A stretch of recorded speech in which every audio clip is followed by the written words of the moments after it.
ये उस दौर की बात है जब लोग शेयर मार्केट में इन्वेस्ट तो करते थे, लेकिन ग्रोथ के लिए नहीं, डिविडेंड्स के लिए। अधिकतर कंपनियों का उद्देश्य होता था मुनाफा कमाना और शेयर होल्डर्स को इस मुनाफे के एवज में मिलता था डिविडेंड।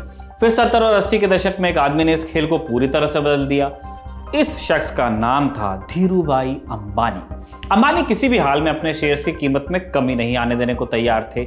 इसी का नतीजा हुआ कि 90 का दशक जब तक आया, रिलायंस से 24 लाख निवेशक जुड़ गए थे। रिलायंस की सालाना जनरल मीटिंग के लिए पूरा का पूरा स्टेडियम बुक करना पड़ता था। रिलायंस का मतलब हो गया था फायदे का सौदा। निवेशकों को इतना विश्वास कि लोग अपनी जमा पूंजी लेकर रिलायंस में निवेश करने को पहुंच जाते थे। इसका एक कारण तो ये था कि रिलायंस दिन रात तरक्की कर रही थी। वहीं एक बड़ी ज़रूरी बात यह भी थी कि धीरूभाई अंबानी किसी भी हालत में रिलायंस को शेयर मार्केट के खेल से बचा कर रखते थे। धीरूभाई अंबानी की पैदाइश आज ही के दिन यानी 28 दिसंबर 1932 को हुई थी। इस मौके पर आपको सुनाएंगे वो किस्सा जब दलालों ने रिलायंस को गिराने की कोशिश की और धीरूभाई ने 3 दिन तक शेयर मार्केट में ताला लगवा दिया। नमस्कार, मेरा नाम है निखिल और आप देख रहे हैं भारत के ऐतिहासिक किस्सों कहानियों से जुड़ा हमारा रोजाना का कार्यक्रम तारीख।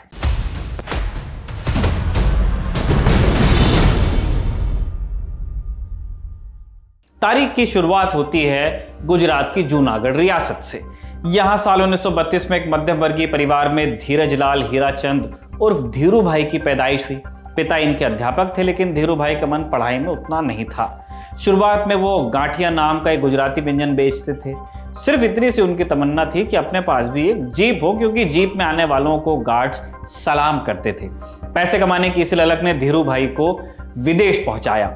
अदन के एक बंदरगाह में, जिसे हम एडन भी कह देते हैं, वो अदन है, वहां पेट्रोल पंप पर काम करने से उन्होंने शुरुआत की और धीरे धीरे तरक्की करते हुए उन्होंने शेल कंपनी के साथ काम करने वाली एक फ्रेंच फर्म में सेल्स मैनेजर की नौकरी शुरू की।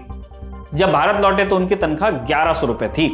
धीरूभाई कहते थे, अदन में रहते हुए मैं 10 रुपए खर्च करने से पहले 10 बार सोचता था, लेकिन कंपनी एक टेलीग्राम भेजने के लिए 5000 खर्च कर देती थी। इससे मुझे इंफॉर्मेशन का महत्व समझ में आया। जो जानकारी चाहिए वो बस चाहिए। भारत लौटकर धीरूभाई ने 15,000 रुपए से एक कंपनी की शुरुआत की। कंपनी मसालों का निर्यात करती थी और इसी कंपनी से जुड़ा एक किस्सा है। धीरूभाई अंबानी अरब में एक शेख को मसाले बेचा करते थे। एक रोज उन्हें पता चला कि शेख को अपने गुलाब के बगीचे के लिए चाहिए मिट्टी। धीरूभाई ने शेख को ये मिट्टी भारत से भेजकर उसमें मुनाफा भी कमा लिया। इस बाबत पूछे गए एक सवाल के जवाब में वो कहते थे, उधर उसने लेटर ऑफ क्रेडिट खोला और इधर पैसे मेरे खाते में। इसके बाद मेरी बला से वो मिट्टी समंदर में डाल दे या खा ले। 70 के दशक में धीरूभाई अंबानी ने टेक्सटाइल और पेट्रोकेमिकल उद्योग में कदम रखा। 1980 में उन्होंने रायगढ़ पातालगंगा में पॉलिएस्टर बनाने का एक प्लांट लगाया। इसी प्लांट से जुड़ा एक और किस्सा है। एक बार पातालगंगा नदी में इतनी भयानक बाढ़ आई कि उनका पेट्रोकेमिकल प्रोजेक्ट तहस नहस हो गया। धीरूभाई के बेटे मुकेश तब इस प्रोजेक्ट को देख रहे थे। इस प्रोजेक्ट में दूसरी कंपनी ड्यूपॉन्ट भी काम कर रही थी।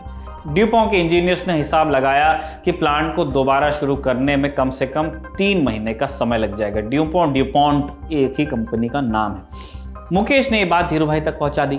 धीरूभाई ने उनसे कहा कि ड्यूपॉन्ट वालों का बोरा बिस्तर बांधो, हम 14 दिन में प्लांट दोबारा शुरू करेंगे। ऐसा ही हुआ भी। 13वें दिन प्लांट दोबारा चालू हालत में पहुंचा दिया गया। धीरूभाई अंबानी ने जब धंधे की शुरुआत की, उस दौर में किसी भी काम के लिए सरकार से लेना पड़ता था लाइसेंस राज के दिन थे और ऐसे में लगातार और तेज वृद्धि करते रहना किसी भी बिजनेस घराने के लिए मुश्किल होता था। लेकिन धीरूभाई अंबानी इसके बावजूद लगातार सफलता हासिल करते गए। गुरचरण दास अपनी किताब उन्मुक्त भारत में लिखते हैं, धीरूभाई सबसे बड़े खिलाड़ी थे जो लाइसेंस राज जैसी परिस्थिति में भी अपना काम निकालते रह पाए। जहां दूसरे बड़े घराने जैसे बिरला, टाटा या बजाज लाइसेंस राज के आगे हार मान जाते थे, धीरूभाई येन केन प्रकारेण अपना हित साध ही लेते थे और इसी के चलते रिलायंस लगातार मुनाफा कमाता गया। इसी का नतीजा था कि जब साल 1977 में रिलायंस ने अपना पहला आईपीओ जारी किया तो यह आईपीओ 7 गुना की दर से ओवर सब्सक्राइब हुआ। 1982 आते आते रिलायंस का शेयर 131 रुपए तक पहुंच गया, उस समय का 131।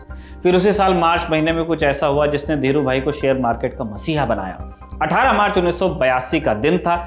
यह दिन स्टॉक एक्सचेंज में हाहाकार मचाने वाला था। हुआ ये कि कलकत्ता के कुछ शेयर दलालों ने, ब्रोकर जो होते हैं उनको दलाल ही कहते हैं, दलाल स्ट्रीट भी है, बुरा मत मानिएगा, इन लोगों ने रिलायंस को गिराना शुरू कर दिया। स्टॉक्स की भाषा में ऐसे लोगों को बेयर यानी भालू कहा जाता है, बेयर्स। ये लोग शेयर्स की कीमत गिराकर उसे दोबारा खरीद के मुनाफा कमाते हैं। वहीं इसके उलट जो लोग शेयर खरीद कर उनके दाम बढ़ाते हैं और फिर उसे ऊंची कीमत पर बेचकर मुनाफा कमाते हैं, उन्हें अंग्रेजी में बुल्स यानी बैल कहा जाता है। इसीलिए जो भारत का जो स्टॉक एक्सचेंज है BSE, उसके बाहर एक बुल ही लगा हुआ है। तो ऐसे ही कुछ बेयर्स का प्लान था कि रिलायंस को नीचे गिराया जाए और ऐसा करने के लिए वो वायदा कारोबार का इस्तेमाल करने वाले थे। वायदा कारोबार क्या होता है? यानी कि सिर्फ जुबानी खरीद फरोख्त होगी।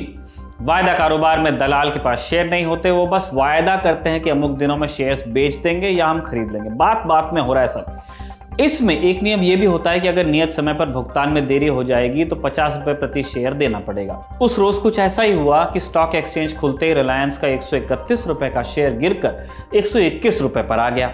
दलालों को उम्मीद थी कि कोई बड़ा निवेशक इस डूबते शेयर में अपने हाथ जलाएगा नहीं, जिसके चलते रिलायंस के निवेशकों में भगदड़ मचेगी और शेयर गिरता चला जाएगा क्योंकि लोग बेचने लगेंगे। एक नियम यह भी था कि कंपनी खुद अपने शेयर नहीं खरीद सकती, इसलिए रिलायंस का डूबना तय था। हालांकि धीरूभाई अंबानी इतनी आसानी से हार मानने वाले थे नहीं। धीरूभाई को जैसे ही शेयर्स गिरने की खबर लगी, उन्होंने तुरंत बुल दलालों से संपर्क कर लिया।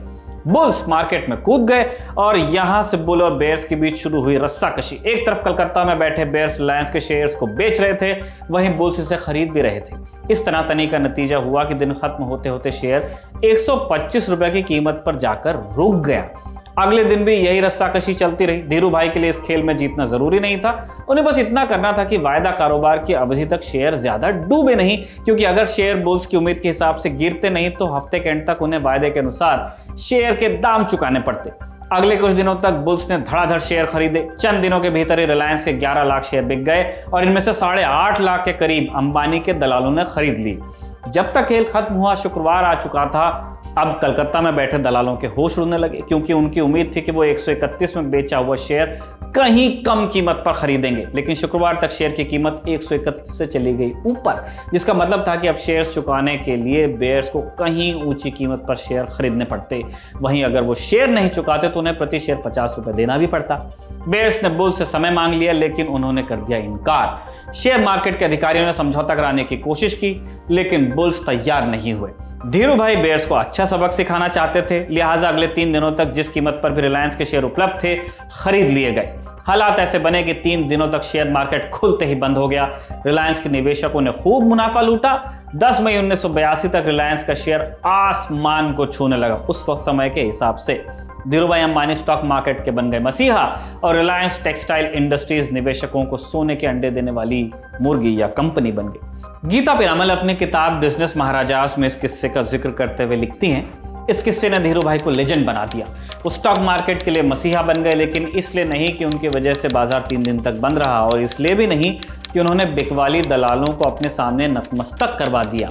यकीनन ये बड़ा हौसले वाला काम था, लेकिन जो बात उन्हें मसीहा बनाने वाली साबित हुई थी वो ये थी कि आम निवेशकों ने उनमें भरोसा करना सीख लिया।